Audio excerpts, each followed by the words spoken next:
கர்த்தருடைய வசனத்துக்கு நேராக நம்முடைய கவனங்களை நாம் திருப்பலாம். 42ஆம் சங்கீதம் 5வது வசனத்தை ஒருவர் தயவாய் வாசிக்கலாம். 42:5. என் ஆத்துமாவே, நீ ஏன் கலங்குகிறாய்? ஏன் எனக்குள் தேங்குகிறாய்? தேவனை நோக்கி காத்திரு, அவர் சமூகத்தில் ரட்சிப்பு நிமித்தம் நான் இன்னும் அவரை துதிப்பேன். தேவனை நோக்கி காத்திரு, அவர் சமூகத்தின் ரட்சிப்பு நிமித்தம் இன்னும் அவரை துதிப்பேன். ஹல்லேலூயா. சங்கீதக்காரன் தன் ஆத்துமாவை பார்த்து பேசுகிறார். என் ஆத்துமாவே, நீ ஏன் கலங்குகிறாய்? நீ தேவனை நோக்கி காத்திரு. ஹல்லேலூயா. உள்ளமே, ஆத்துமாவே, நீ கலங்காதே, அதற்கு பதிலாக தேவனை நோக்கி காத்திரு, அமர்ந்து காத்திரு, அவருடைய ரட்சிப்பு உனக்கு கிடைக்கும். ஹல்லேலூயா. கர்த்தருக்கு காத்திருக்கிறவர்களுக்கு ரட்சிப்பு உண்டு. Price the Lord. இந்த வசனம் என்ன சொல்லுகிறது? கர்த்தருக்கு காத்திருக்கிறவர்களுக்கு ரட்சிப்பு உண்டு. இன்றைக்கு அன்பானவர்களே, என்னுடைய செய்தியின் சாராம்சம் இதுதான்.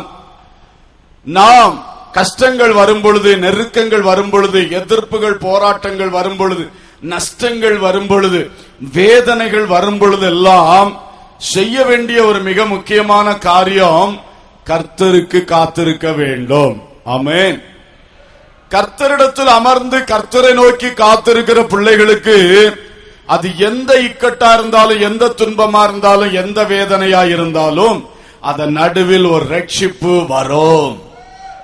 சொல்லுங்க அல்லேலூயா. நாம் அந்த ரட்சிப்பை, அந்த விடுதலையை, அந்த வெற்றியை கட்டாயம் அங்கே பெற்றுக்கொள்வோம். அதற்கு ஒரே ஒரு வழி, நீ கர்த்தருக்கு காத்திரு.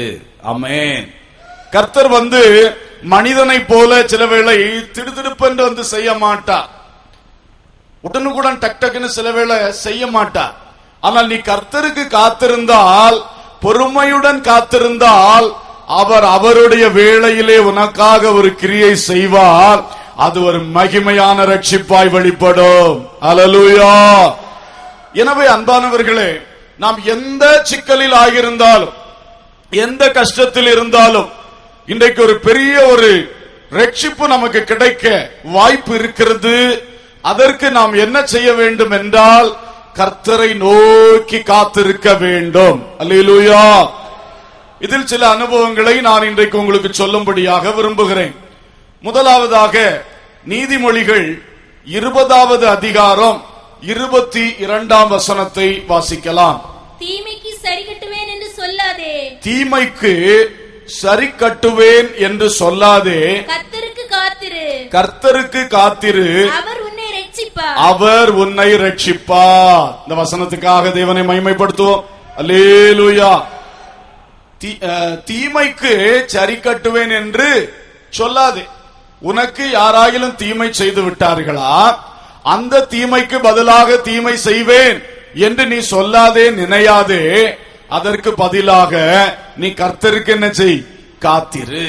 கர்த்தருக்கு காத்திரு, அவர் உன்னை ரட்சிப்பார். Praise the lord. எவ்வளவு சிம்பிளா சொல்லி இருக்கான். அழகான கருத்தாளம் உள்ள வார்த்தை என்பதை கவனியுங்கள். நீங்கள் யாரிடத்திலிருந்து தீமை இன்றைக்கு அனுபவிக்கிறீங்களோ அவர்களுக்கு ஒரு தீமை செய்ய வேண்டும், அதுக்கு ஒரு வாய்ப்பு கிடைக்குமா என்று நீங்கள் சிந்தனை செய்து கொண்டு இருக்காதிருங்கள். ஒரு நாள் வரும், அன்றைக்கு அவனை விடமாட்டேன், இவளை விடமாட்டேன், ஒரு கை பார்த்துக் கொள்வேன் என்று சொல்லி நீங்கள் நினைக்கிறீர்களா, பேசுகிறீர்களா? அப்படியெல்லாம் செய்யாதபடிக்கு கர்த்தருடைய வசனம் சொல்லுகிறது, நீ அந்த காரியத்திலே கர்த்தரை நோக்கி காத்திரு. அல்லேலூயா. அவர் உன்னை ரட்சிப்பார். Praise the lord. வேதத்திலிருந்து 2 உதாரணங்கள் சொல்ல விரும்புகின்றேன். முதலாவதாக ஆதியாகமம் 50ஆம் அதிகாரம் 20ஆம் வசனத்திலே யோசேப்பு சொன்ன வார்த்தை, சகோதரர்களே, நீங்கள் எனக்கு தீமை செய்ய நினைத்தீர்கள், ஆனால் கர்த்தரோ அதை நன்மையாக முடிய பண்ணினார். அல்லேலூயா. ஸ்தோத்திரம். சகோதரர்கள், சொந்த சகோதரர்கள் யோசேப்புக்கு எதிராக கடுமையான தீமை செய்தார்கள். அவனை கொலை செய்ய திட்டமிட்டார்கள், குழியிலே தூக்கி போட்டார்கள். பிறகு அவனை அந்நியர்களிடத்திலே காசு விலை பேசி விற்று போட்டார்கள். இப்படியெல்லாம் ரொம்ப அநியாயங்கள், அக்கிரமங்கள், அவர்கள் பயங்கரமான தீமைகளை இந்த யோசேப்புக்கு எதிராக செய்தார்கள். அப்பொழுதெல்லாம் யோசேப்பு தன்னுடைய சிந்தையிலே, என்னைக்காவது ஒரு நாள் எனக்கு வாய்ப்பு கிடைக்கும், இவங்களை எல்லாம் நான் விட மாட்டேன் என்று ஒரு பொல்லாத சிந்தையை, பதிலுக்கு பதில் செய்வேன் என்கிற சிந்தனையை வளர்த்தி கொள்ளாதபடிக்கு அவன் தேவனை நோக்கி காத்திருந்தான். தேவனே, என்னை நீர் ஏன் இப்படி நடத்துகிறீர்? ஏன் என் சகோதரரெல்லாம் சேர்ந்து எனக்கு இப்படி செய்தார்கள்? எல்லாவற்றுக்கும் அவன் தேவனை நோக்கினான், தேவனை நோக்கினான். அந்த சகோதரர்களை நோக்கி நினைத்து நினைத்து வேதனைப்பட்டு கொண்டு இருக்கவில்லை. அவன் அதுக்கு பதிலாய் தேவனை நோக்கி நோக்கி தன்னுடைய ஆத்துமாவை எப்பொழுதும் தேவனுக்கு நேராக்கி காத்திருந்தான். அல்லேலூயா. நன்றா இந்த வார்த்தைகளை கவனியுங்கள். இன்றைக்கு எந்த தீமைகள் உங்களுக்கு நேராய் வந்து கொண்டிருந்தாலும் நீங்கள் அவைகளையே நினைத்து நினைத்து அந்த நபர்களையே நோக்கி பார்த்து பார்த்து உங்கள் உள்ளத்தில் சிந்தித்து சிந்தித்து நீங்கள் ஆத்துமாவில் கட்டப்பட்டு பலவித கஷ்டங்களுக்குள்ளாகி உங்களுடைய ஆவிக்குரிய ஜீவியத்தை இழந்து போகாதபடிக்கு தேவனை நோக்கி பாருங்கள், அவருக்கு காத்திருங்கள். அல்லேலூயா, அல்லேலூயா, ஸ்தோத்திரம். தேவனை நோக்கி காத்திருங்கள். அதுதான் தேவ பிள்ளைகள் செய்ய வேண்டிய வழி. சொந்த சகோதரங்கள் நிமித்தம் வரலாம், சொந்த வீட்டுக்குள்ளே பிரச்சனைகள் இருக்கலாம், கணவன் மனைவிக்குள் சில பிரச்சனைகள் இருக்கிறது. கணவன் மனைவிக்குள் பொதுவாக ஒரு ஆத்திரம், ஒரு அவசரம், ஒரு கோபம், இதெல்லாம் சகஜமா இருக்கும். ஆனா சில கணவன் மனைவிக்குள் மாறி மாறி தீமை செய்வதையே நோக்கமா கொண்டிருக்கிறாங்க. அப்படின்னா அது என்ன குடும்பம்? எவ்வளவு சங்கடமான நிலை. மனைவி கணவனுக்கு தீமை செய்யணும்னு நினைக்கிறா, கணவன் மனைவிக்கு தீமை செய்யணும்னு நினைக்கிறாரு. எவ்வளவு மோசம் பாருங்க. அப்ப அவங்க யார்கிட்ட போய் சொல்லுவாங்க? எப்படி அவங்க வாழ்க்கை இருக்கும்? கொஞ்சம் சிந்தித்து பாருங்கள். அப்படியும் இருக்கிறார்கள். அல்லேலூயா.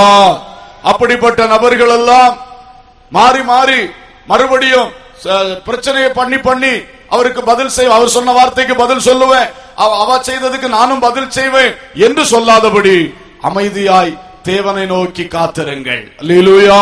ஆண்டவரே, ஏன்பா என் குடும்பத்துக்குள்ள இப்படி என்னைய நடத்துறீங்க? அப்படி ஆண்டவர்கிட்ட கேளுங்க. என் குறை என்ன ஆண்டவரே? நான் என்ன செய்யணும் ஆண்டவரே என்று நம்மை தாழ்த்தி தேவனைத்தான் அந்த சூழ்நிலைகளை நோக்கி பார்த்து கொண்டே இருக்கணும். அந்த பிரச்சனைகளுக்குள்ளாய் அந்த சம்பந்தப்பட்ட மனுஷர்களையே நினைத்து நினைத்து கொண்டிருக்க கூடாது. இதுதான் பலருடைய வாழ்வில் வருகிற தோல்வி. ஆமென், ஸ்தோத்திரம். ஒருவேளை குடும்பத்துக்குள் இருக்கலாம், தொழில் செய்யற இடத்துல இருக்கலாம், வேலைக்கு போற இடத்துல இருக்கலாம், பஸ் ஸ்டாப்ல பஸ்ஸுக்கு நிக்கிற இடத்துல இருக்கலாம், தோட்டத்தில் இருக்கலாம், பக்கத்து வீட்டுக்காரங்களுடைய சூழ்நிலைகள்ல இருக்கலாம், எங்கும் இருக்கிறது. ஆகவே எங்கிருந்து உங்களுக்கு தீமை வந்து கொண்டிருக்கிறதோ அதையே நோக்கி பார்க்கிற தன்மையை முதலாவது நிறுத்துங்கள். இப்பொழுது அந்த தீமையின் நடுவிலே என் தேவனை நோக்குவேன் என்று சொல்லி முதலாவது உங்களுடைய கவனத்தை அங்கே திருப்புங்கள். ஆமென். எத்தனை பேருடைய உள்ளத்திலே இந்த குறிப்பு வந்தது? ஆமென், அல்லேலூயா. அதுல மனுஷர்களை சிந்திக்கவே கூடாது. சிந்திச்சா மாம்சத்துக்கு எதுவா போயிடும். பிறகு எரிச்சல், பொறாமை, கோபம், வைராக்கியம், பழிவாங்குதல் இதெல்லாம் வரும். ஆனால் அவைகளிலே தேவனை நோக்கி பார்த்து இந்த சிச்சுவேஷனுக்கு தேவனுடைய கரம் என்ன சொல்லுகிறது, தேவன் என்ன விரும்புகிறார், தேவன் ஏன் என்ன இந்த சூழ்நிலைக்குள் நடத்துகிறார், அதை மட்டும் நம்ம நோக்கி பார்க்கணும். இரண்டாவது காத்திருக்கணும். அல்லேலூயா. ஒரு நாள் நோக்கி பார்த்தோன்னே எல்லாம் ஆயிடும்னு சொல்லல. நோக்கி பார்த்து என்ன செய்யணுமா? சொல்லுங்க வாய் திறந்து. காத்திருக்க வேண்டும். அல்லேலூயா. இன்னைக்கு ரொம்ப ஃபாஸ்டா உலகத்துல எல்லாம் நடக்கிற காலம். காத்திருக்குன்னு சொன்னா யாருக்குமே பிடிக்காத காரியம். காத்திருக்கவே முடியாது, காத்திருக்கவே முடியாது. ஆனால் கர்த்தருடைய பாதத்துல காத்து இருந்தே ஆக வேண்டும். அல்லேலூயா. காத்திருக்காமல் நம்முடைய வாழ்க்கையில வெற்றி எடுக்க முடியவே முடியாது. எனவே அன்பானவர்களே, காத்திருங்கள். யோசேப்பு 13 ஆண்டுகள் காத்திருந்தார். எத்தனை ஆண்டுகள்? 13 ஆண்டுகள்.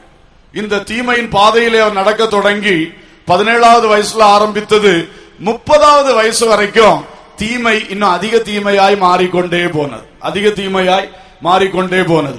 சகோதரர் தீமை செய்தார்கள், அடுத்து போத்திபார் மனைவி தீமை செய்தாள், அப்புறம் அந்த பானபாத்திரக்கார தலைமை தீமை செய்தான் சொல்ல முடியாட்டாலும் மறந்து போயிட்டான். கர்த்தருக்கு ஸ்தோத்திரம். இப்படி எல்லாமே இவருக்கு தீமையாகவே மாறிக்கொண்டே இருக்கிறது. அதிக அதிக தீமையாகவே மாறிக்கொண்டிருக்கிறது. இங்கிருந்து தீமை, அங்கிருந்து தீமை, அங்கிருந்து தீமை. இதுல ஒரு பாடத்தை நம்ம கற்றுக்கொள்வோம். யோசேப்புக்கு 13 ஆண்டுகள் அவன் தீமையை அனுபவிக்க வேண்டும் என்று கர்த்தர் குறித்து வைத்திருந்தார். எத்தனை பேர் இந்த வார்த்தையை ஒத்துக்கொள்வீர்கள்? ஆமென், அது உண்மை. ஆனா அந்த தீமை 2-3 வழியில வந்துச்சு. அந்த சகோதரர்கள் முதல்ல தீமை செஞ்சாங்க. சரி, இந்த சகோதரர்கள் தான் தீமைக்கு காரணம் அப்படின்னு நினைக்க முடியல. காரணம், இப்ப அடுத்தது யார் தீமை செய்யறா? இந்த போத்திபார் மனைவி வித்தியாசமான ஒரு தீமையை செய்யறா. பாருங்க, அப்ப தீமை என்பது தொடர்ந்துட்டு இருக்குது. ஆளுதான் மாறுது. அந்த தீமையை கொண்டு வருகிற ஆட்கள் மாறுகிறார்கள். ஆனால் தீமை என்ன செய்கிறது? இல்ல, மாறல. ஆயுதங்கள் மாறலாம், பிரச்சனைகள் மாறலாம், சூழ்நிலைகள் மாறலாம். ஆனால் 13 ஆண்டுகள் தீமை என்பது மட்டும் அவனை விட்டு என்ன செய்யல? சொல்லுங்க தைரியமா. கர்த்தருடைய வசனத்தை தானே தியானிக்கிறோம். தீமை என்பது என்ன செய்யவில்லை? மாறல. ஏன்னா கர்த்தர் அந்த பாதையிலே அவனை நடத்தும்படி வைத்திருந்தார். அவன் தேவனுக்கு பொறுமையுடன் காத்திருந்தான். ஹல்லேலூயா. அந்த காத்திருப்புக்கு ஒரு பிரயோஜனம் வந்தது. 13 ஆண்டுகள் காத்திருப்பு 30வது வயதிலே நினைக்க முடியாத, சொப்பனத்தில் கூட நினைத்திராத ஒரு பெரிய உயர்வை அவனுக்கு கொண்டு வந்தது. கரங்களை தட்டி தேவனை மகிமைப்படுத்துவோம். ஹல்லேலூயா, ஹல்லேலூயா. என்ன ஆச்சரியம்! இப்பதான் அவனுக்கு தெரிகிறது, நான் 13 ஆண்டுகள் தீமையை சகித்து சகித்து நான் காத்திருந்தது வீணாகவில்லை. Price the Lord. எனவே அன்பானவர்களே, எந்த காரியத்திலே நீங்கள் தீமை அனுபவித்துக் கொண்டிருக்கிறீங்களோ அந்த தீமையின் நடுவிலே கர்த்தருக்கு காத்திருங்கள். இன்னொன்று, யோசேப்பு வாழ்க்கையில நம்ம கற்றுக்கொள்கிற ஒரு பாடம், அந்த தீமையை அவன் அனுபவித்து அனுபவித்து பொறுமையுடன் கர்த்தருக்காய் காத்திருந்த வேளையிலே அவன் தன்னுடைய இன்டெகிரிட்டிய அப்படியே காத்து கொண்டான். தன்னுடைய அந்த உண்மையை அவன் காத்து கொண்டான். அதுதான் விசேஷம். யோசேப்பு வாழ்க்கையில உண்மை என்று சொல்லுகிற வார்த்தை தான் அவனுடைய முதுகெலும்பு. ஹல்லேலூயா. அந்த உண்மையினாலதான் அவன் உயர்ந்தான். அந்த உண்மையினாலதான் அவன் நிமிர்ந்து நின்றான். Price the Lord. அவன் வாழ்க்கை நீங்க எங்க பார்த்தீங்கன்னாலும் உண்மை உண்மை. அவன் ஒரு கிரேட் பர்சன் ஆஃப் இன்டெகிரிட்டி. அவன் வாழ்க்கையில எங்கேயுமே ஒரு உண்மையில் ஒரு தொய்வு வரவே இல்லை. அத்தனை பிரச்சனைகளின் நடுவிலும் உண்மையா இருந்தான். ஹல்லேலூயா, ஹல்லேலூயா, ஸ்தோத்திரம். அவனுக்கு கொடுக்கப்பட்ட விசாரிப்பு பணிகளை பாருங்க. முதலாவது, உன் சகோதரர்களை விசாரித்து விட்டு வா. அதுல உண்மையா இருந்தான். அவனுக்கு தெரியும் அந்த சகோதரங்க எப்படிப்பட்ட சகோதரங்க. நான் போனா அவங்க சந்தோஷமா எனக்கு வரவேற்பு கொடுப்பாங்களா, எப்படி கொடுப்பாங்க, எல்லாம் ஓரளவு தெரியும். ஏன்னா ஏற்கனவே அங்க நடந்து கொண்டே தானே இருக்கு அவங்க வீட்டுக்குள்ள. அப்போ ஆனாலும் அப்பா வார்த்தையை கேட்டு அவன் சந்தோஷமா போனான், உண்மையா போனான். போயிட்டு அவங்க குறிப்பிட்ட இடத்துல அவங்கள காணல, அப்பா சொன்ன இடத்துல காணல.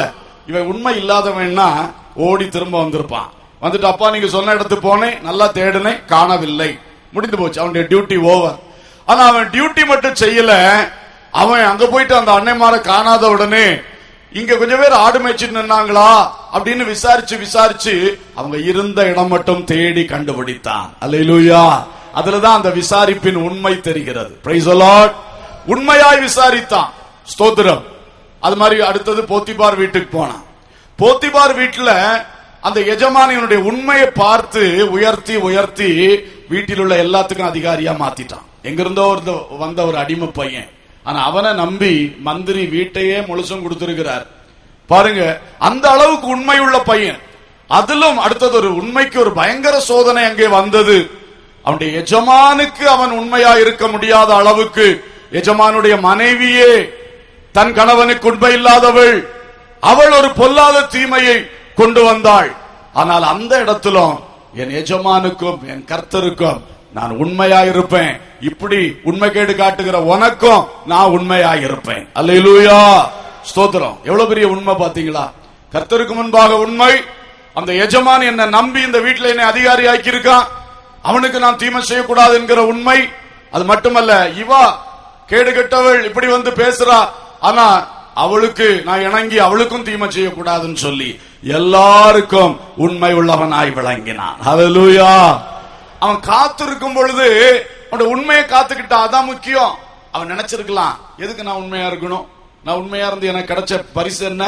அப்பாவுக்கு கீழ்ப்படிஞ்சு எனக்கு கிடைத்த பரிசு என்ன? இந்த அண்ணமாரெல்லாம் நான் உண்மையா விசாரித்து எனக்கு கிடைத்த பரிசுதான் என்ன? இனிமே நான் அடிமை, நான் அந்நியன், அந்நிய தேசக்காரன். இந்த தேசத்துல எப்படி நடந்தாலும் யாருடைய கண்களும் என்னை பார்க்காது. அப்பா என்னை பார்க்க போறதில்ல, யாரும் என்னை பார்க்க போறதில்ல, நான் எந்த தப்பும் செய்யலாம். அப்படி தன்னுடைய உண்மையை அவன் விட்டு கொடுக்காதபடி அவன் சொன்னான், நான் கர்த்தருக்கு விரோதமாய் இந்த பாவம் செய்வது எப்படி என்று போத்திபார் மனைவிட்ட கேட்டான். அல்லேலூயா. அந்த உண்மை பாருங்க, காத்திருப்பது, அதோடு கூட அந்த உண்மையை காத்துக்கொள்வது. ஹல்லேலூயா. அடுத்து சிறைச்சாலையில போடப்பட்டான். அவனுடைய உண்மைக்காக அவனுக்கு கிடைத்த பரிசு என்னது? சிறைச்சாலை. சரி, சிறைச்சாலையில போயிட்டு பாருங்க, அங்க 2 பேர், அவர்கள் அந்த அந்நிய நாட்டினுடைய அதிகாரிகள். அவர்கள் ஏதோ குற்றம் சாட்டப்பட்டு ஜெயில வந்திருக்கிறார்கள். இவன் வாழ்க்கையில ஏற்கனவே தீமை மேல தீமை அனுபவிச்சு உடைந்து நொறுங்கி போன ஒரு பரிதாபமான வாழ்க்கை. அப்ப என்ன தோணும் சிலருக்கு? ஒரு எடுத்தறிந்த ஒரு மனநிலை தான் இருக்கும். எவன் எப்படி போனா எனக்கு என்ன, என் வாழ்க்கையே இப்படி இருக்கு, நான் என்ன செய்யட்டும், இப்படித்தான் நினைப்பார்கள். ஆனால் அவன் அப்படி நினைக்கவில்லை. அவனுடைய பொறுப்பிலே, விசாரிப்பு பொறுப்பிலே கைதிகள் கொடுக்கப்பட்டிருந்தார்கள். அந்த கைதிகள் அனைவருக்கும் அவன் உண்மை உள்ளவனாக இருந்தான். அல்லேலூயா. இவன் வேதனையே சொல்ல முடியாது, வெளியே சொல்ல அவனுக்கு ஆள் இல்ல. அந்த அளவுக்கு எல்லாத்துலயும் வேதனைப்படுறான். ஆனா அவங்க முகத்தை பார்த்துட்டு, உங்க முகங்கள் ஏன் வாடி இருக்கிறது அப்படின்னு விசாரிக்கிறான். எவ்வளவு உண்மை உள்ள விசாரிப்புக்காரன். அல்லேலூயா. இப்படி அவன் உண்மையை காத்துக்கிட்டதுனாலதான் அவன் 13 வருஷ காத்திருப்புக்கு ஆண்டவர் ஒரு மகாபெரிய உயர்வை கொடுத்தார். அல்லேலூயா. எனவே உண்மையோடு கர்த்தருக்கு காத்திருங்கள். உங்கள் ஆத்துமா அலசடிப்படாதபடி, சிந்தனை கலங்காதபடி தேவனை நோக்கி காத்திருங்கள். தீமைக்கு தீமை செய்வேன் என்று நினைக்காதிருங்கள். கர்த்தர் உங்களை ரட்சித்து உயர்த்துவார். அல்லேலூயா. 2வது எக்ஸாம்பிள் 1 சாமுவேல் 24ஆம் அதிகாரம் 17ஆம் வசனத்தில் இருக்கிறது. சவுல் ராஜா ஒருமுறை தாவீதை பார்த்து சொன்னார், தாவீதே, நீ எனக்கு நன்மை செய்தாய், நான் உனக்கு தீமை செய்தேன். நீ எனக்கு நன்மை செய்ததை இன்று விளங்க பண்ணினாய். கர்த்தர் என்னை உன் கையில் ஒப்பு கொடுத்திருந்தோம், நீ என்னை கொன்று போடவில்லை. கர்த்தருக்கு ஸ்தோத்திரம். தாவீதுக்கு எதிராக சவுல் ராஜா வெகு தீமைகளை செய்து கொண்டிருந்த காலம். தாவீது நாட்டுக்குள்ளே நடமாட முடியாதபடி காட்டில் சுற்றித் திரிந்த நாட்கள். அந்த வேளையிலே இந்த சவுல் அவனை காட்டிலும் இருக்க விடாதபடி வேட்டையாடுகிற விதமாக சுற்றி திரிந்து வேட்டையாடி கொண்டிருந்த பொழுது 2 விசை கர்த்தர் அந்த சவுலை அப்படியே தாவீது கையில பிடித்து கொடுத்தது மாதிரி கொடுத்தார். அவன் நினைத்திருந்தால் அங்கே அவனை கொலை செய்திருக்கலாம். ஆனால் 2 விசையும் தாவீது அபிஷேகம் பண்ணினவன் மேல் நான் கர்த்தரால் அபிஷேகம் பண்ணப்பட்டவன் மேல் நான் கைவோட மாட்டேன் என்று சொல்லி அவன் விலகி கொண்டான். அப்பொழுதுதான் ஒரு முறை சவுலுக்கு அதை வெளிப்படுத்தினான். சவுலே, நீங்க இப்படி எல்லாம் இருந்தீங்களே, நான் உங்க பக்கத்துல வந்தேன்னு சொல்லி அதை வெளிப்படுத்தி காட்டினான்.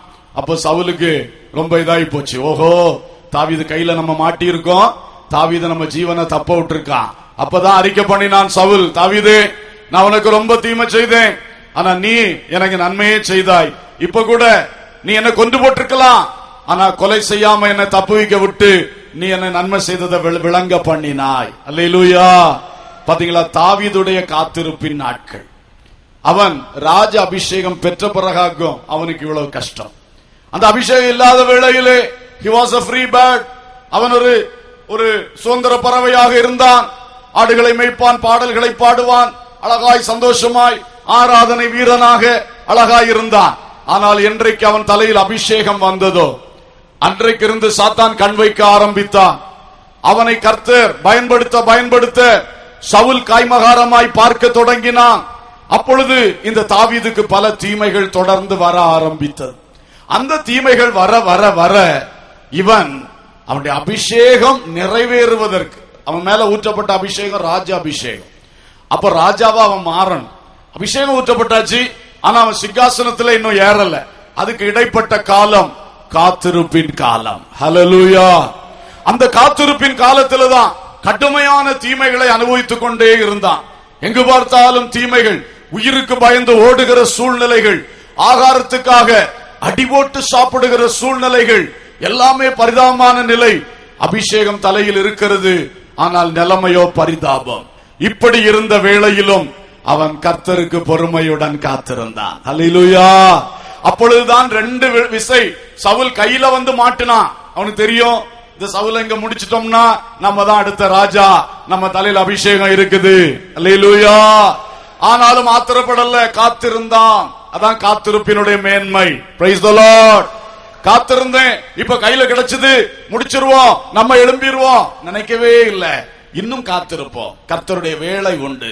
அபிஷேகித்தவர் என்னை சிங்காசனத்தில் உட்கார வைப்பார். ஹல்லேலூயா. அன்பானவர்களே, ஒருவேளை உங்களுக்கு சில வார்த்தைகள் சொல்லப்பட்டிருக்கலாம், உங்களுக்கு சில கையெழுத்துகள் போட்டு தரப்பட்டிருக்கலாம். உங்களுக்கு தெரியும் அது உங்களுக்கு தான், அந்த சொத்து உங்களுக்கு தான், அந்த நன்மை உங்களுக்கு தான், அந்த பணம் உங்களுக்கு தான், அல்லது அந்த பதவி உங்களுக்கு தான் தெரியும். ஆனா கிடைக்க மாட்டேங்குது. ஆத்திரப்படாதீங்க, அவர் நினைத்திருப்பது ஒரு பொழுதும் தடைபடாது. அல்லேலூயா. இந்த பணம் எனக்கு தானே, ரெக்கார்டிக்கலாம் இது எனக்கு தானே, கையெழுத்து போட்டு கொடுத்திருக்காங்களே, நான் அதுக்காக இப்படி செய்ய போறேன், அப்படி செய்ய போறேன், அவனை விட மாட்டேன், இவனை விட மாட்டேன். இல்ல, கர்த்தருக்கு காத்திருப்பேன், கர்த்தர் எனக்கு ரட்சிப்பாய் மாறுவார். அல்லேலூயா. ஆண்டவர் நமக்கு வச்சத தராம இருக்கவே மாட்டார். அதே வேளையில ஆண்டவர் செய்வார் செய்வார் சொல்லி சோம்பேறியா இருக்கணும் நான் சொல்ல மாட்டேன். இதுல பேலன்ஸ் பண்ண கற்றுக்கொள்ள வேண்டும். நாம் கர்த்தருக்கு காத்திருக்கணும். அந்த வேளையிலே கர்த்தர் சில வழி நடத்துதலை நமக்கு தருவார். அந்த வழி நடத்தலின்படி நம்ம செயல்படணும். அப்பதான் கர்த்தர் வெற்றியை தருவார். அல்லேலூயா. அல்லேலூயா. அது ரொம்ப முக்கியமானது. கர்த்தருக்கு ஸ்தோத்திரம். கர்த்தருக்கு காத்திருங்கள்.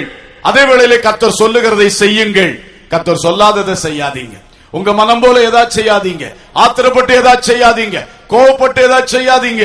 ஆனா கர்த்தருக்கு காத்திருந்து கர்த்தருடைய கைடன்ஸ் படி செய்ய வேண்டியதை செய்தால் அந்த வேளையிலே, கர்த்தர் குறித்த வேளையிலே உயர்வு வரும், ரட்சிப்பு வரும். ஹல்லேலூயா. எனவே கர்த்தருக்கு காத்திருக்கிறவர்களுக்கு ரட்சிப்பு உண்டு. ஹல்லேலூயா. கர்த்தருக்கு காத்திருக்கிற யாரா இருந்தாலும் கர்த்தர் ரட்சிப்பை கண்டிப்பாய் தருவார். நாம் அதற்காக தீமைக்கு தீமை செய்ய போக வேண்டாம். சில வசனங்களை நான் வாசிக்கிறேன்.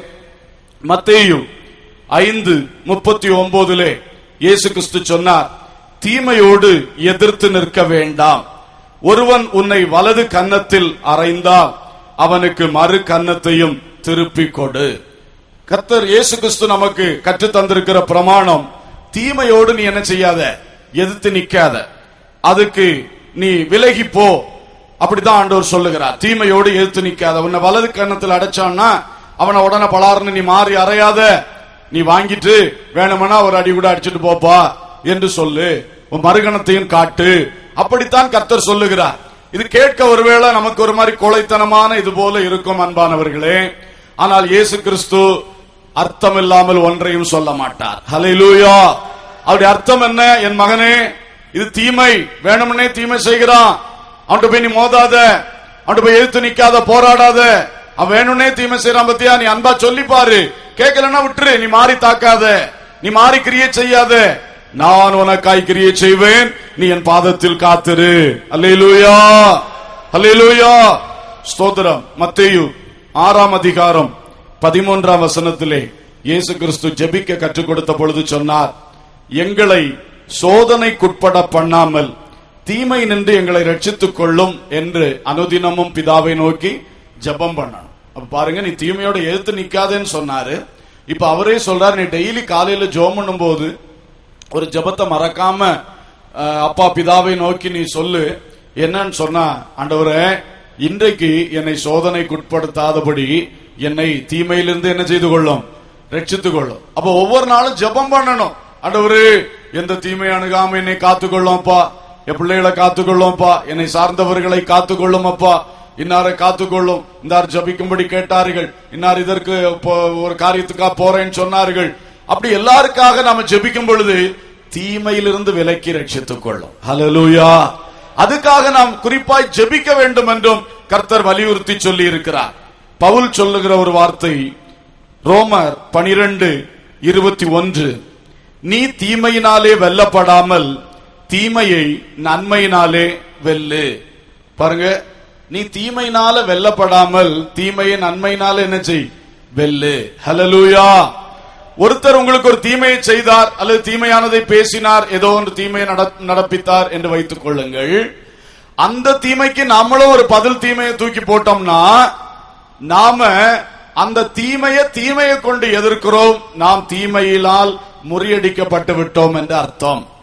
அதே வேளையில் அவர் செய்த தீமைக்கு எதிராக நாம் நன்மையை தூக்கி போட்டோம்னா நாம் அந்த தீமையை நன்மையினால் என்ன செய்து விட்டோம்? ஜெயித்து விட்டோம். ஆமென். எத்தனை பேருக்கு புரிஞ்சிச்சு? அல்லேலூயா.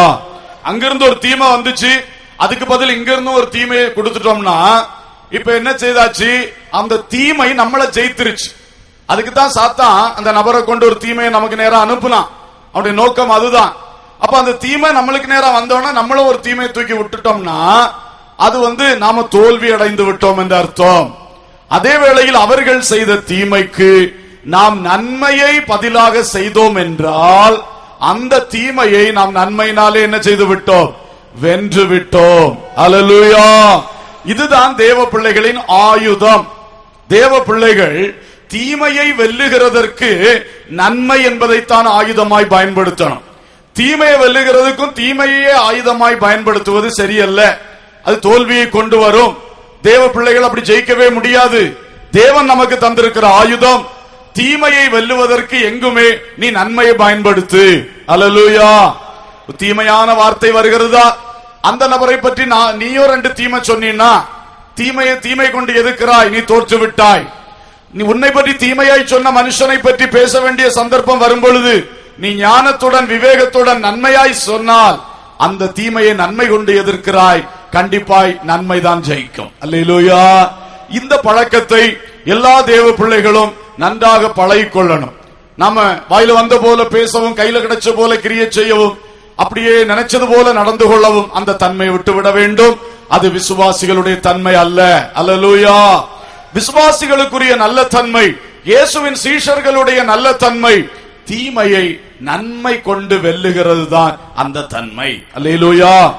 இன்னும் பவுல் சொல்லுகிறார் 1 தெசலோனிக்கேயர் 5ஆம் அதிகாரம் 15ஆம் வசனத்திலே, ஒருவனும் மற்றொருவன் செய்யும் தீமைக்கு தீமை செய்யாதபடி பாருங்கள், உங்களுக்குள்ளும் மற்ற யாவருக்குள்ளும் எப்பொழுதும் நன்மை செய்ய நாடுங்கள். திரும்ப திரும்ப பைபிள் நமக்கு வலியுறுத்துகிற காரியம். இயேசு சொன்னார், அவருடைய அப்போஸ்தலர்கள் சொல்லுகிறார்கள், ஒருவனும் மற்றொருவன் செய்யும் தீமைக்கு தீமை செய்யாதபடி பாருங்கள். யார் உங்களுக்கு தீமை செய்தாலும் அவங்களுக்கு பதிலாக தீமை செய்யாதபடி பாருங்க. அதுல கவனமா இருங்க. உங்களுக்குள்ளே மட்டுமல்ல, மற்ற யாவருக்குள்ளும் எப்பொழுதும் நன்மை செய்ய நாடுங்கள். அப்போ சபைக்குள்ளே அல்லது விசுவாசிகளுக்குள்ளே, தேவ ஜனங்களுக்குள்ளே மட்டுமல்ல, எந்த உலக மனுஷனா இருந்தாலும் சரி, எந்த பொல்லாத மனுஷனா இருந்தாலும் சரி, ஒருத்தன் தீமை செய்தான்னா உடனே அவனுக்கு நீங்க என்ன செய்யக்கூடாது? தீமை செய்யவே கூடாது. விசுவாசியா இருக்கட்டும், அவிசுவாசியா இருக்கட்டும், யாரா இருந்தாலும் தீமைக்கு தீமை செய்யாதபடி பாருங்கள். எல்லாருக்குள்ளும் எப்பொழுதும் நன்மை செய்ய நாடுங்கள். அல்லேலூயா. ஸ்தோத்திரம். பேதுரு சொல்லுகிற ஒரு வார்த்தையும் சொல்லுகிறேன். 1 பேதுரு 3:9, தீமைக்கு தீமையையும் உதாசனத்துக்கு உதாசனத்தையும் சரிக்கட்டாமல் அதற்கு பதிலாக நீங்கள் ஆசீர்வாதத்தை சுதந்தரித்துக் கொள்ளும்படி அழைக்கப்பட்டிருக்கிறவர்கள் என்று அறிந்து ஆசீர்வதியுங்கள். பேதுரு சொல்லுகிறார், தீமைக்கு தீமையை சரி கட்டாதீங்க, உதாசனத்துக்கு உதாசனத்தை சரி கட்டாதீங்க. அவன் செய்தான் நானும் செஞ்சேன், அவன் சொன்னா நானும் சொன்னேன், இப்படி செய்யவே செய்யாதீங்க. அது சீஷர்களின் அழகல்ல. நீங்க ஒன்றை அறிந்து கொள்ளுங்க, நீங்கள் எல்லாம் தேவனுடைய ஆசீர்வாதத்தை சுதந்தரித்துக் கொள்ளும்படி அழைக்கப்பட்டவர்கள். அல்லேலூயா. நம்ம தேவனுடைய ஆசீர்வாதத்தை சுதந்தரிக்கும்படி அழைக்கப்பட்டவர்கள். அந்த பரலோக ஆசீர்வாதத்தை ஒரு நாள் நிறைவாய் சுதந்தரிக்கும்படி அழைக்கப்பட்டிருக்கிறோம். இதையெல்லாம் அறிந்து நீங்கள் அவர்களை ஆசீர்வதியுங்கள். அல்லேலூயா. உங்களுக்கு யார் தீமை செய்யறாங்களோ, உங்களுக்கு யார் தொல்லை கொடுக்கிறாங்களோ அவங்கள சபிக்காதீங்க, நாசா போகணும்னு நினைக்காதீங்க, எதிரான ஜெபங்களை செய்யாதிருங்கள். அதற்கு பதிலாக அவர்களை என்ன செய்யுங்கள்? ஆசீர்வதியுங்கள். அல்லேலூயா. இதுதான் கர்த்தர் நம்மிடத்தில் எதிர்பார்க்கிற காரியம். இதான் ஒரு சீஷன், ஒரு விசுவாசியினுடைய குணலட்சணம். இப்படி நம்ம தீமைக்கு நன்மை செய்யறவர்களாய் மாறிட்டோம்னா கர்த்தருக்கு காத்திருக்கும் பொழுது அது பெரிய ரட்சிப்பாக மாறிவிடும். அல்லேலூயா. அல்லேலூயா. எனவே உங்கள் வாழ்க்கையில் எந்த பக்கத்திலிருந்து யாரிடத்திலிருந்து தீமை வந்தாலும் சரி, இன்னைக்கு ஒரு தீர்மானம் எடுங்க, நான் அவர்களுக்கு நன்மை செய்ய போகிறேன். நான் உங்களுக்கு என்ன செய்ய போறேன்? நன்மை செய்ய போறேன். சண்டை, பகை, வருத்தம், வைராக்கியம் ஒன்றும் இருக்கக்கூடாது. மனசு விடுதலை அடைய வேண்டும். உள்ளத்திலே எப்பொழுது நன்மை செய்யலாம், அவளுக்காக நம்ம ஜெபம் பண்ணுவோம். அவங்க கஷ்டத்திலிருந்து அவள் விடுதலை பெறும்படி ஜெபம் பண்ணுவோம். இப்படி நீங்க ஆண்டோட சமூகத்தில் செய்யும் பொழுது ஆண்டவர் ரொம்ப சந்தோஷம் வந்துடும். ஆகா, இவன் எப்படி மாறிட்டான், இவன் எப்படி மாறிட்டான்னு சொல்லி ஆண்டவர் பொறுத்திருக்க முடியாம உங்களை ஆசீர்வதிப்பார். அல்லேலூயா. ஏன்னா ஆண்டவருக்கு அது ரொம்ப பிரியம். இன்னைக்கு உலகம் பதிலுக்கு பதில் செய்வதிலேயே குறிக்கோளா இருக்கிறது. நீ செய்தா நானும் செய்வேன், நீ பேசினா நானும் பேசுவேன். ஆனா சீஷர்களே, விசுவாசிகளே, தெய்வ மக்களே, நமக்கு ஆண்டவர் காட்டி இருக்கிற பாதை, அவன் தீமையா செஞ்சுக்கிட்டு இருக்கட்டும், நீ அவனுக்கு நன்மையா செஞ்சுக்கிட்டே. அல்லேலூயா. நெஞ்சில் விசாரங்கள் பெருகுகையில் அஞ்சாதே என்றவர் வசனம் தேற்றும். நெஞ்சில் விசாரங்கள் பெருகுகையில் அஞ்சாதே என்றவர் வசனம் தேற்றும். வஞ்சகர் எய்திடும் நஞ்சம் கணைகளை தகர்த்திடுவார். எய்திடும் நஞ்சம் கணைகளை தகர்த்திடுவார். என் ஆத்துமாவை கலங்கிடாது, உன்னத தேவன் அடைக்கலமே.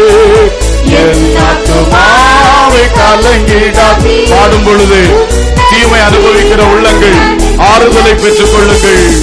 வாழ்க்கை படகினில் அலைகள் மோதி ஆழ்த்துகையில் உன் அருகே நிற்பார். வாழ்க்கை படகினில் அலைகள் மோதி ஆழ்த்துகையில் உன் அருகில் நிற்பார். சூழ்ந்திடும் புயல் நீக்கி வாழ்ந்திடவே வலக்கரம் பிடிப்பார். சூழ்ந்திடும் புயல் நீக்கி வாழ்ந்திடவே வலக்கரம் பிடிப்பார். என் ஆத்துமாவை கலங்கிடாது, உன்னத தேவன் அடைக்கலமே. என் ஆத்துமாவை கலங்கிடாது, உன்னத தேவன் அடைக்கலமே. அல்லேலூயா. ஆத்துமாவின் கலக்கங்களை மாற்றி கர்த்தருக்கு காத்திருங்கள், அவர் உங்களை ரட்சிப்பார். ஹல்லேலூயா. அவர் தீமையை நின்று ரட்சிப்பார் என்பது